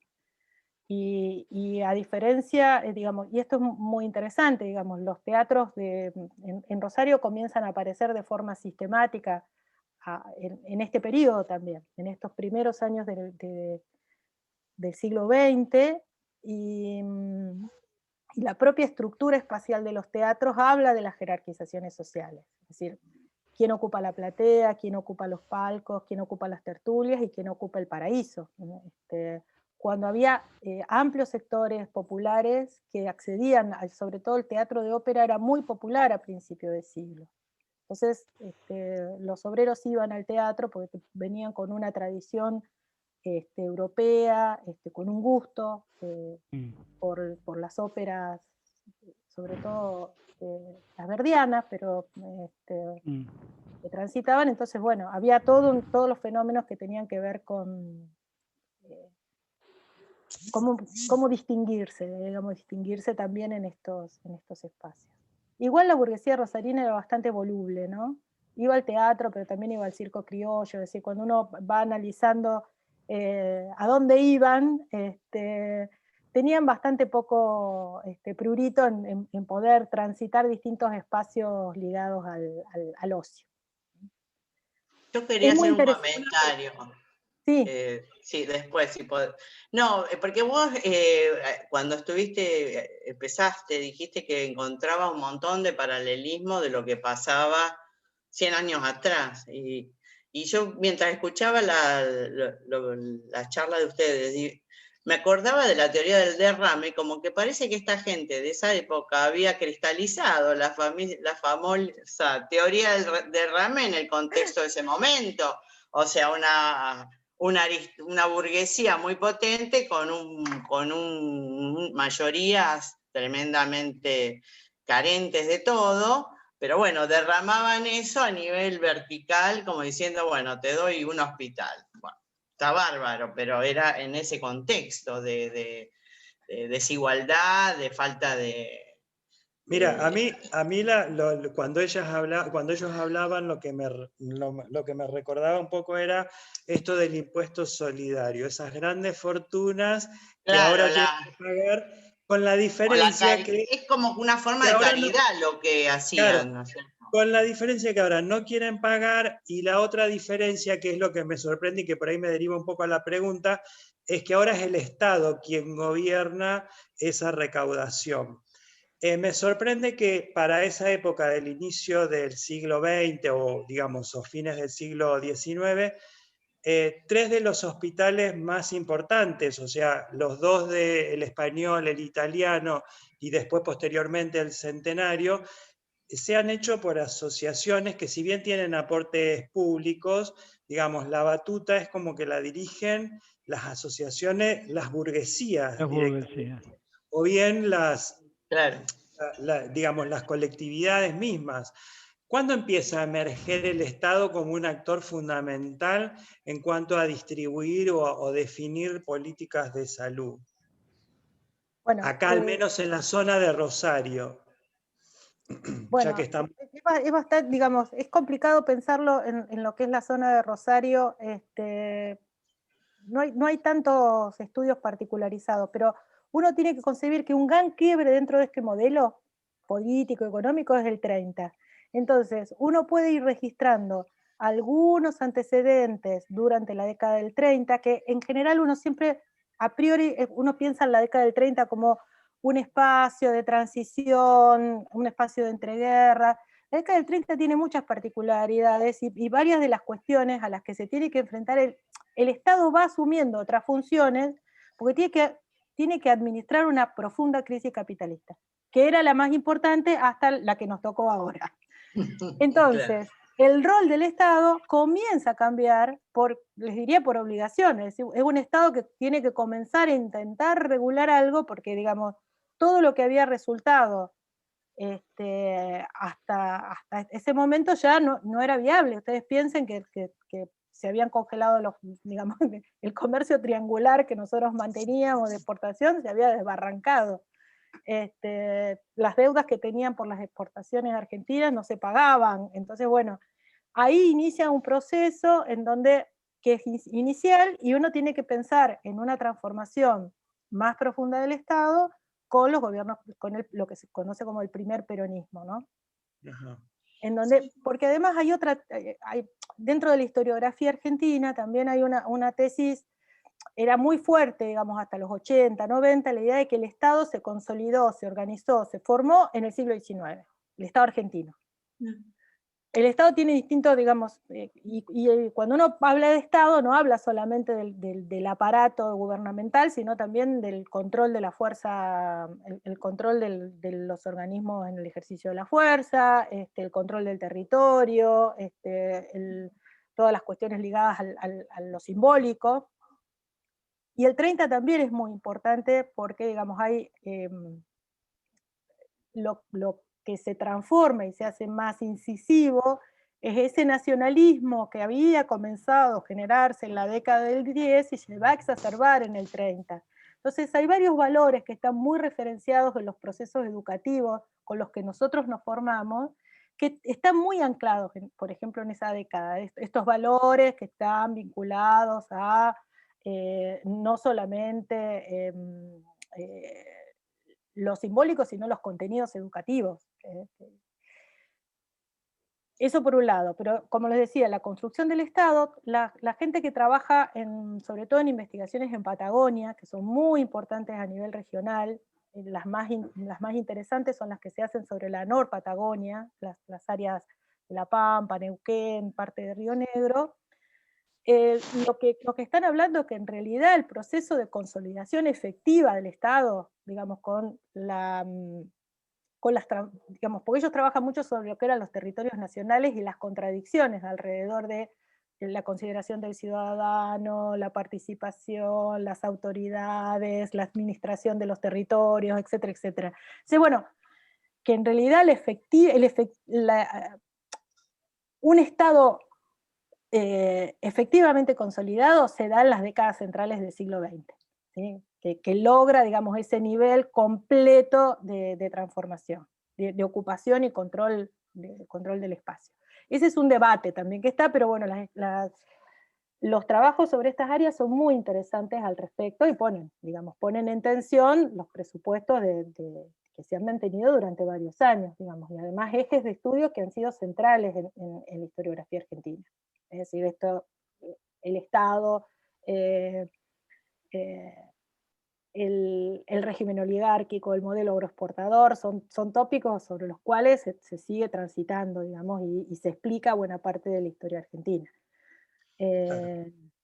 Claro, el Estado empieza a responder necesidades de los trabajadores, necesidades sociales de los trabajadores y asistenciales, y a partir de ahí se empiezan a organizar, ¿no es cierto? Más o menos en la década del 20, a ver, 30. digamos, ahí te van a decir, bueno, no, hay leyes que funcionan desde, por ejemplo, el Departamento Nacional del Trabajo es una creación de principio de siglo, con Joaquín B. González. Ahora, digo esto porque no es que surge en los años centrales, sino que hay un montón de organismos que el Estado va generando, por ejemplo, tomo ese ejemplo, pero lo que se logra en las décadas centrales es la efectiva consolidación, es decir, que ese Estado las convierte en elementos de efectiva transformación.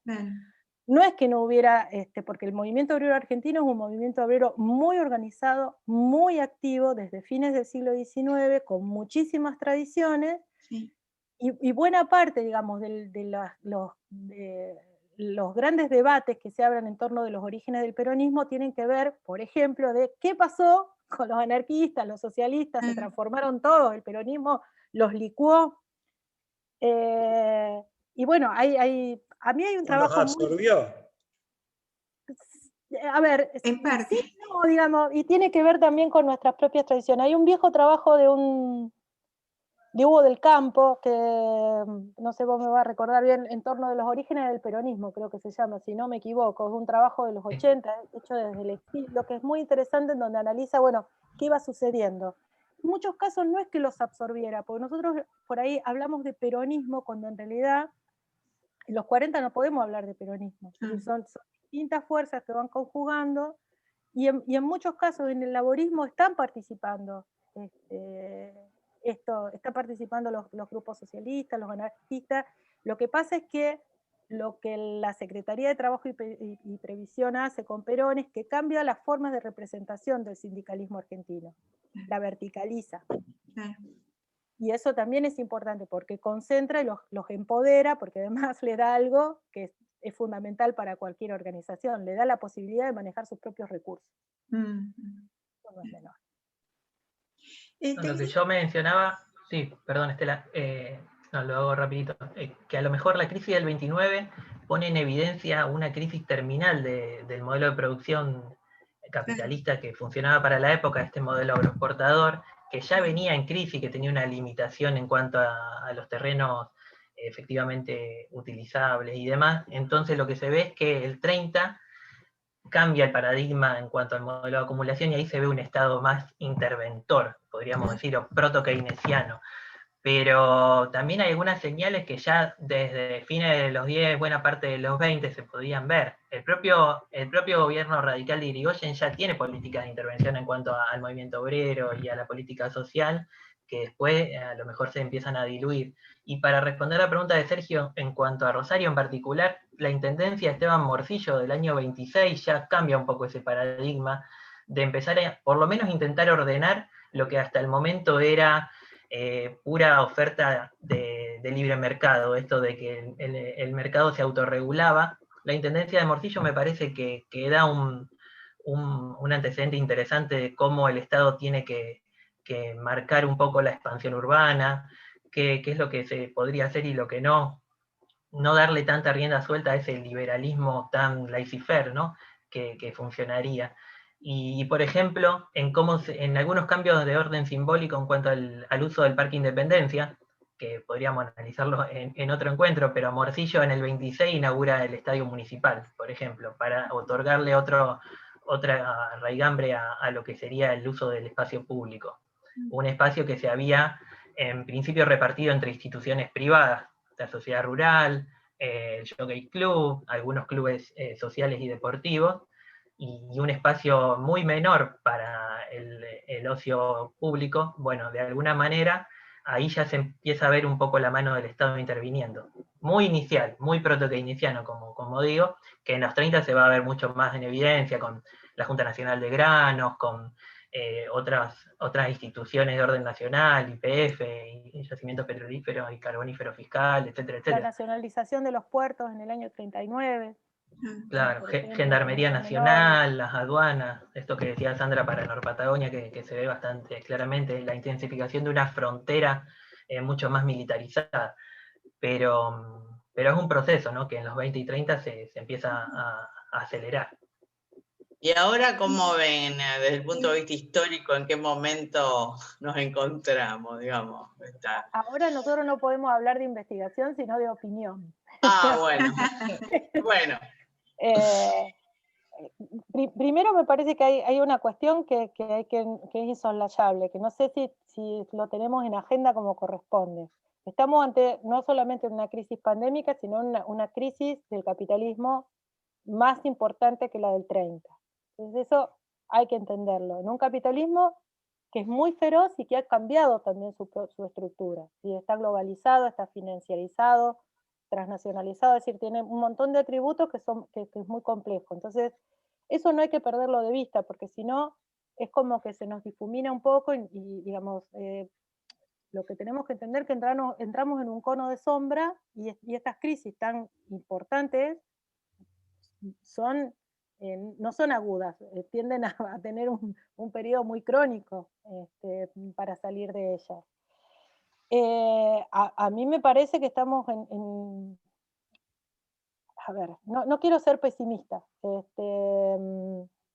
Rory me va a acompañar en esto. Yo desde hace 5 o 6 años de trabajar mucho, yo trabajo mucho la entreguerra, y entonces uno para trabajar la entreguerra argentina se lee mucho de otras historiografías, y a mí me preocupa mucho los procesos muy similares de transformación de la sociedad que se produjeron en los años 20 y 30, sobre todo en el clima europeo, digamos. Hay un libro muy interesante de Peter Fritzke que se llama De alemanes a nazis, en donde él va analizando desde la declaración de la guerra en 1914, el ingreso de Alemania a la guerra en 1914, hasta la entronización del nacionalsocialismo. Y entonces va pensando, digamos, todo este proceso, es decir, no es que la gente es blanca o negra, sino que hay procesos de transformación social que se van gestando muy de a poco, que se va cambiando, digamos, que se justifica la naturalización de posiciones, bueno, entonces, y eso también, ese proceso también se hizo al calor de digamos, el cierre del ciclo expansivo capitalista de los años 20, la propia crisis del 30 y la salida de esa crisis. Entonces, el surgimiento de las derechas tan virulentas, tan globales, va muy adherido a estos procesos de crisis económica, y a eso le tenemos que sumar una peste que no es menor, digamos, la peste son terribles, digamos, históricamente transforman y no hacen mejor a nadie, es decir, instalan también conductas muchas veces, en su mayoría de los casos, miserables sociales. Para mí hay que prestarle atención a eso, es decir, cómo trabajar sobre la capilaridad social, sobre cuestiones que transformen, y estar preparados, digamos, para estos embates. Uno dice en las nuevas derechas, la derecha siempre es la misma, es decir, lo que cambia es los instrumentos con los cuales va operando. Entonces hay que tratar de construir alternativas, porque además lo que la historia como disciplina científica también nos muestra es que no es una cadencia, no es que vamos a repetir lo mismo, es decir, siempre hay una posibilidad de transformación. Y esa transformación no se da muchas veces en el corto plazo, sino en el largo plazo. ¿Cuál es el problema? Y bueno, nos afecta vitalmente, porque muchas veces ese cambio y esa transformación positiva quizás no la vamos a poder ver, los que somos más grandes. Yo creo que hay que trabajar... Ahora se da todo muy rápido, ¿eh? Eso es otra variable que ha cambiado. El tiempo, o sea, el tiempo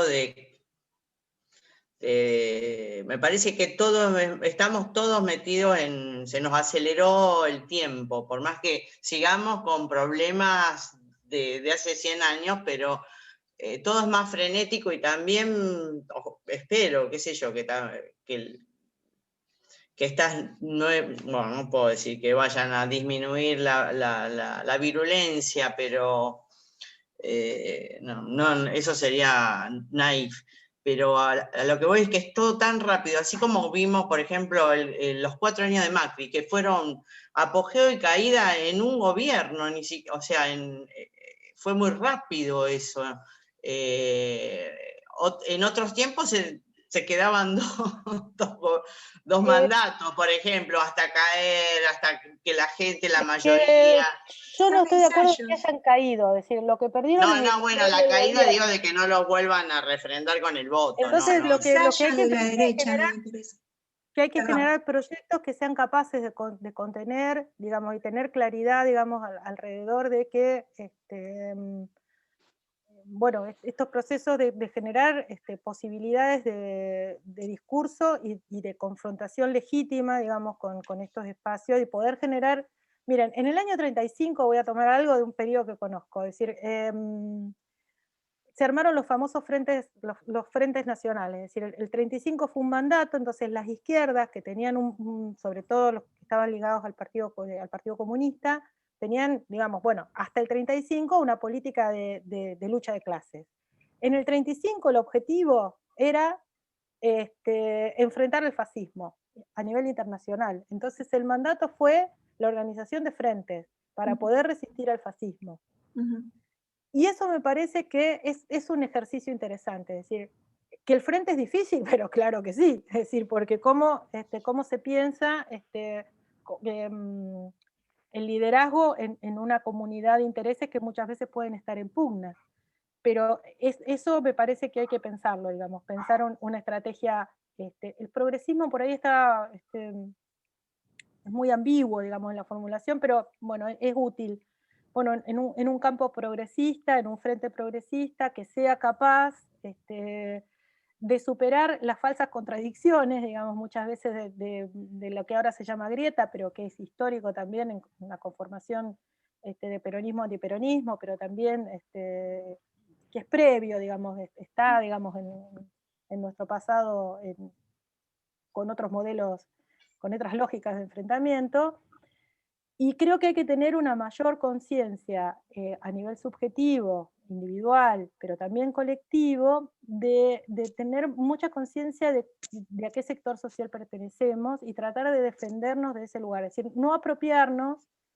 A mí no me gusta un concepto que por ahí se usa que dice desclasado. Es que no me gusta, pero sí tenemos que tener una clara conciencia de dónde estamos ubicados en el campo de lo social, en el campo de lo político, que no podemos ser seres atomizados, que tenemos que pensarlo, pero también tenemos claridad de quiénes somos. Es decir, voy a poner un ejemplo que nos toca. En CONICET hay muchos colegas que parecen que en el campo científico nos alejamos, nos separamos del mundo de los otros. Y nosotros somos trabajadores. Y esa es una condición que nunca tenemos que perder de vista. Nosotros somos trabajadores, que estamos en mejores condiciones, que tenemos una formación superior, que desarrollamos un tipo de actividad transformadora. Bueno, pero esa condición no debe excluirnos, no tenemos que perder nunca de vista esas condiciones. Me parece que eso es importante, ¿sí? Muy importante, y muchas veces, sí, perdón. No, seguí. No, eso.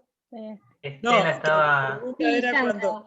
Yo había interrumpido a Estela, por favor, Estela. Perdón. Lo mío proviene de una pregunta, ya que estabas aprovechando tu trabajo en la historia sobre la ciudad o sobre Rosario mismo. Si existe un momento histórico en el cual se da ese cambio en los valores estos de la oligarquía, ¿no? De que considerar que el aporte hacia lo público dignificaba o los dignificaba, porque hoy aparece todo lo contrario, o sea, pareciera ser que ese aporte solidario amarretearon tanto que se empobrecieron. Realmente es injustificable poderlo entender en un contexto así tan, de decir, local, si querés, pero tiene que haber habido una situación, un proceso que ha llevado a ese cambio de ese valor para esa clase. No sé, ¿alguien estudia la evolución de la oligarquía o de estos dueños? Hay ahora una funcionaria de gobierno que es Ana Castellani, que trabajó especialmente. Es decir, en el campo de la sociología se trabaja mucho, antropología también, menos de la historia reciente trabaja con otras líneas, trabaja mucho sobre dictadura, sobre represión, sobre historia económica, bueno. Y vuelvo a repetir lo que dije antes, lo mío ahora es opinión, digamos, quiero marcar. A ver, hay procesos de transformación que tienen que ver cómo estos grupos se han ido transformando y tienen que ver también con la evolución en las últimas décadas del siglo XX y lo que nos toca del siglo XXI. A ver, ese grupo dominante comenzó, esto lo voy a decir desde Argentina, por ejemplo, un primerito, nosotros teníamos un modelo de educación pública, en donde mal, bien, en donde amplios sectores de la sociedad no llegaban a la educación universitaria pública, pero bueno, a fines de los años 50 esto comenzó a abrirse, comenzó a transformarse. Bueno, justo en ese periodo, el gobierno de Frondizi instala un debate fundamental que era laica o libre, digamos que habilita que comiencen a aparecer instituciones privadas destinadas a la enseñanza. Hay unos trabajos de una colega de La Plata que se llama Laura Rodríguez, que específicamente trabaja sobre la Universidad Católica Argentina, y es muy interesante ver cómo el surgimiento de la Universidad Católica Argentina está vinculado a los grupos empresarios, ¿sí? Es decir, ellos conciben que sus cuadros, sus hijos, tienen que ser formados en otro ámbito que no es el de la universidad pública. ¿Sí? Esa es ahí tenés uno de los rasgos. Después tiene que ver que eso hasta se supera, es decir, porque muchas de estas instituciones privadas de formación, no solamente en Argentina, sino en muchos lugares del mundo, pasa a transformarse de que los hijos, los cuadros gerenciales se forman directamente en las universidades estadounidenses. Y esto ocurre también en Europa. Por ejemplo, de los cuadros políticos del Partido Popular. Hay trabajos específicos sobre eso. Y esto va cambiando, digamos, la forma en que se concibe lo educativo, cómo se transforma, además de los deterioros, pero también en cómo va cambiando la estructura empresaria.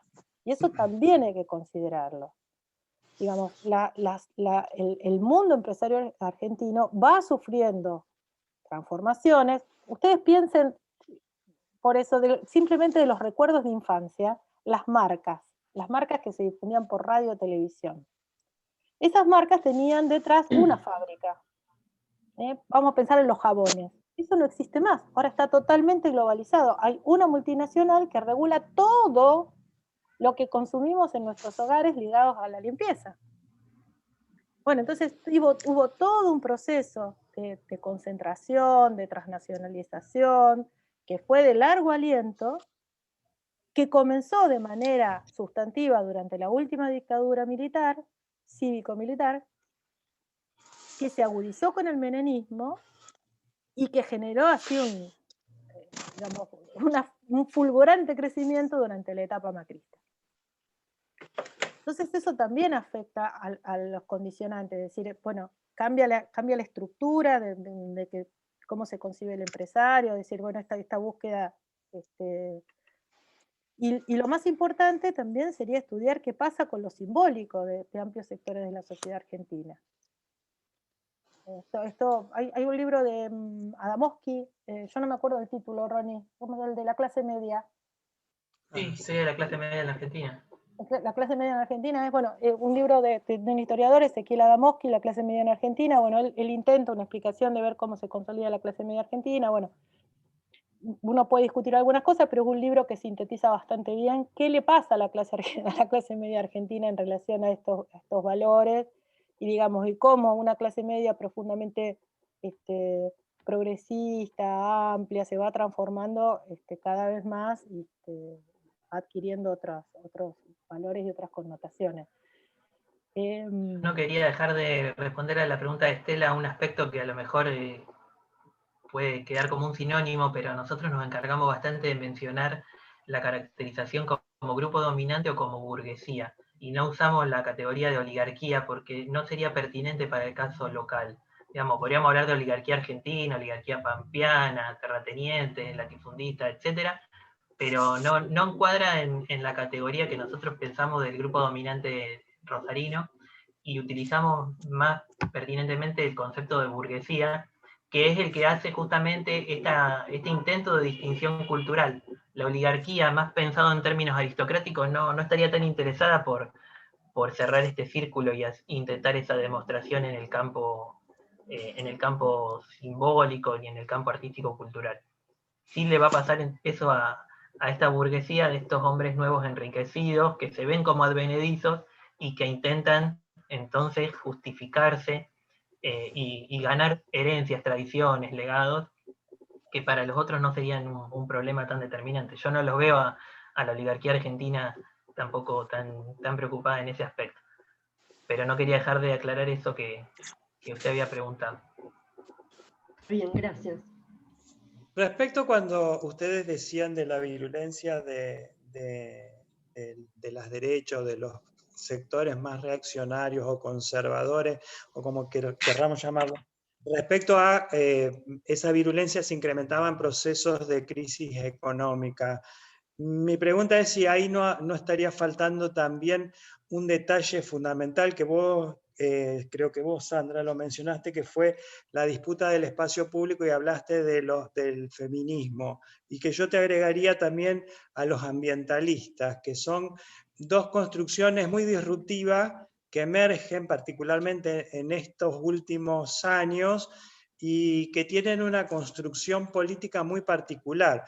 Si bien no es la transversalidad perfecta, pero es como que atraviesa a muchos sectores de la sociedad. Entonces digo, esa virulencia, que yo también la noto, obviamente, creo que todos notamos la virulencia de los sectores conservadores, yo no sé por qué la tengo más asociada a eso que está emergiendo, que me parece que genera mucho más terror que esta desigualdad atroz que tenemos en cuanto a la distribución de la riqueza.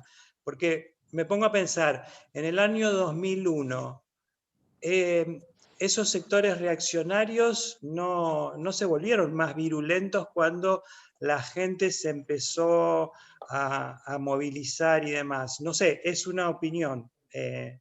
Me parece que... A ver, son muchas cosas. Lo voy a si me ordenan que ustedes son historiadores. La crisis del 2001 fue una crisis deflacionaria. Es decir, era una crisis no inflacionaria, sino una crisis deflacionaria, producto del quiebre del modelo que se había impuesto en Argentina, también en el resto de Latinoamérica, pero que Argentina quedó abrazado. Digamos, el menemismo instala, digamos, la convertibilidad, pero a ver, para hacerlo rápido, digamos, los procesos de privatización del menemismo llevan a una concentración. Digamos, el menemismo destroza todo lo que eran las grandes empresas públicas. Y los grupos concentrados, pero esos grupos concentrados no es que van copando por sectores, ¿sí? Hay distintos grupos que, por ejemplo, Techín compra la siderurgia, la principal siderúrgica nacional, es decir, Techín comenzó haciendo garrafas, después tenía una planta de tubos y costuras ligado para el transporte de gas y petróleo, compra la principal acería de chapa plana, industria automotriz, chapa para construcción, bueno. Pero a su vez invierte en Telefónica, invierte en las transportadoras de gas, invierte en compañías de obra pública, es decir, se diversifica, se convierte en un pool. Y doy el ejemplo de Techín, pero lo hacen todos. Después se va desprendiendo. Con el dólar 1 a 1, capitaliza, es decir, Techín lo pongo como ejemplo porque sigue siendo un pool industrial, que no se vuelca a lo financiero en los 90. Es decir, puede hacer negocios, pero bueno, continúa siendo una compañía industrial. Cuando se capitaliza, lo que quiere es volver a una lógica industrialista en donde el 1 a 1 resulta muy caro. Ustedes habrán escuchado por ahí a Pablo Roca decir el costo del trabajo, a Macri, el costo del trabajo. Y ahí se produce una fractura interna entre este grupo dominante, entre el sector que representaba a Techín y otras grandes empresas y los grupos financieros concentrados. Entonces, a la crisis del 2001 llevamos por esa pugna dentro de este grupo que no termina de resolver sus diferencias, quedan empatados. Este viejo concepto del empate hegemónico, ¿no? Quedan empatados. Y eso provoca una crisis que el gobierno de la Alianza no resuelve mal, no salimos de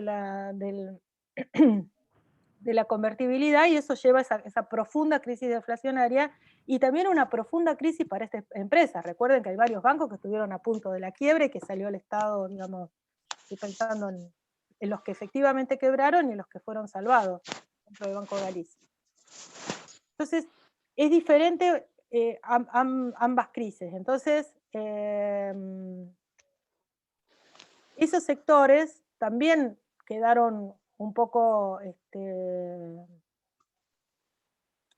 digo deteriorados, pero tuvieron que reformular cómo se pensaban como grupos empresarios, y durante el kirchnerismo iniciaron otro proceso diferente.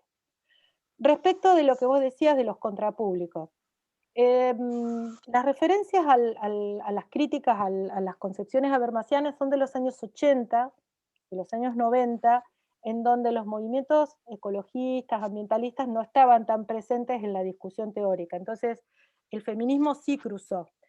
Y a mí hay una teórica que a mí me gusta, yo les diría que es la que más me gusta, me parece la más interesante, que es Nancy Fraser. Nancy Fraser, yo les recomiendo un libro que se llama Contrahegemonía Ya. Es un libro muy pequeñito, lo tenía por acá, pero bueno, ahora no. Es un libro muy pequeñito, editado por Siglo XXI. Es un referente del feminismo, ella discute mucho con otro referente que es Judith Butler. Tiene otro libro en donde hay un diálogo, tienen dos comentarios. Bueno, y Nancy Fraser, que es la que elabora esta teoría de los contrapúblicos, digamos, lo refuerza, está pensando en las formas que nos manifestamos como ciudadanos en la sociedad civil, en el espacio público. Y ella analiza el proceso norteamericano y dice que hay un neoliberalismo progresista. Y que, por ejemplo, los demócratas estadounidenses serían estos liberales progresistas. El ejemplo, ella todavía no estaba pensando en Biden, estaba pensando en Obama y lo que sucedía con el inicio del gobierno de Trump. Entonces ella alertaba sobre considerar también los movimientos en el siglo XXI, en estos años que nos transcurren, que aparecen como transversales. Porque dice, los debates transversales, aún el del feminismo, pueden transversalizar tanto que pierden, digamos, de perspectiva cuál es, digamos, la estructura social fundamental. Es decir, transversalizamos, pero transversalizamos tanto que finalmente quedamos adhiriendo a los presupuestos neoliberales. Bueno, lo estoy resumiendo demasiado, es para discutirlo. Entonces eso es muy interesante, porque digamos, el feminismo, el ambientalismo, los derechos, todas las discusiones del poscolonialismo, son interesantes, muy interesantes de ver, pero también hay que ponerlas en contexto de si son capaces de producir una excesiva atomización de las demandas. Bueno, y ese debate circula. Y claro que la política está muy transversalizada.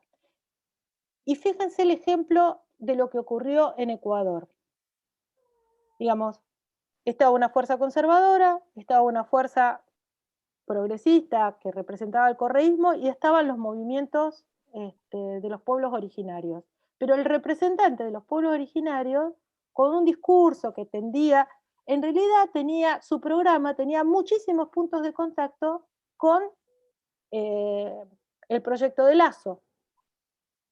Entonces, en apariencia representaba las necesidades de estos grupos originarios, estos pueblos indígenas, digamos, que se habían movilizado, que habían resistido las reformas de Lenín Moreno, pero que en determinado momento no pudieron, digamos, en el sistema político actual, porque eso es lo que también hay que revisar, las democracias liberales también están en una profunda crisis, una crisis de representación, cómo los partidos nos siguen representando, cómo nos representan, Entonces me parece que hay que contemplar, poner mucho énfasis en estas nuevas formas de participación y de integración a lo social, pero también no perder de vista que tenemos que responder a programas que tengan la mayor cantidad de intereses comunes. ¿Sí? Esa es mi opinión. Vuelvo a repetir, no estoy hablando desde la investigación, sino desde la opinión. Sí, creo que quedamos en ese campo de opinar. Bien. Bueno, ya vamos terminando, ¿no? María Cristina. ¿Te cayó? Estás muda. Perdón. Ahora sí. Ahora sí. No, sí, ya son 20:03, así que ya tendríamos que ir terminando porque a todos les propusimos 2 horas de clase nada más. Bueno, ¿quedó alguna pregunta? ¿Alguien que le quiera hacer un último comentario? ¿O los oradores Yo lo que quieren le hacer un... diría es que a Sandra y a Ronnie, muchísimas gracias, porque fue muy agradable Sí. la charla y las discusiones. Y que necesitaríamos más de estas, de Sí, a mí me interacción. quedaron, es verdad, me quedaron un montón de preguntas para hacer más bien históricas, pero bueno, en otro momento los podemos convocar y seguimos charlando sobre esto. Bueno, de nuestra parte, después lo dejo a Ronnie, muchísimas gracias. Ha sido realmente un gusto. Muchas gracias a los dos. En particular me sentí sumamente cómoda. Bueno, muy bien, gracias. Lo mismo, Gracias a quería agradecerles por la invitación y saludar a todos y todas y alentar este tipo de iniciativas interdisciplinarias que siempre son importantes e interesantes. Gracias. Sí, y desde ya la invitación, cualquier tema que a ustedes les parezca pertinente para charlarlo en esta cátedra libre, nos lo comunican y serán invitados. Nosotros tenemos 4 ejes, no se lo dijiste, Sergio, tenemos 4 ejes. No, porque ya me parece que hay gente que si lo escucha una vez más se dispara. Felicitaciones por la cátedra porque se la ve muy interesante, muy nutrida. Bueno, con muchas las gracias. dificultades de la virtualidad y todo. Sí, sí, sí. Bueno, gracias entonces. Hasta la Un beso próxima. para todos y todas. Nos encontramos, bueno, después sabremos. Sí. Después es sorpresa. No sé si...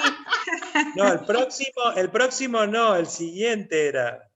Sí, vamos a encontrarnos el 7 de junio. Les aclaramos bien por qué. El 24 teóricamente era feriado, pero el gobierno lo levantó a ese feriado. Y entonces para el 24 no habíamos convocado a nadie. Y para la persona que convocamos para el 31 nos pidió si la podíamos pasar por el 7 de junio. Así que nos va a quedar este bache. Yo les pido disculpas a todos que no es una cosa regular, pero bueno, ya les avisamos de entrada que dependemos de los espacios que nos puedan donar o ceder los oradores. Entonces, siempre va a ser lunes, pero bueno, va a haber lunes seguidos y otros lunes no tan seguidos.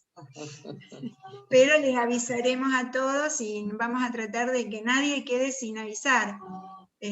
Porque por ahí hubo alguien que no sabía de la clase, de la penúltima clase, y bueno, vamos a evitar ese tipo de inconvenientes, en la medida de lo posible. Sí, la perfección no existe, es toda una prueba esto, sí, para nosotros también. Así que bueno, muy bien, muy lindo, chicos. Sí, muy interesante. Muchas gracias. Si la cátedra libre, si quieren quedar los... Sí, es verdad. Bueno. Nos quedamos, bueno. Gracias a todos los demás.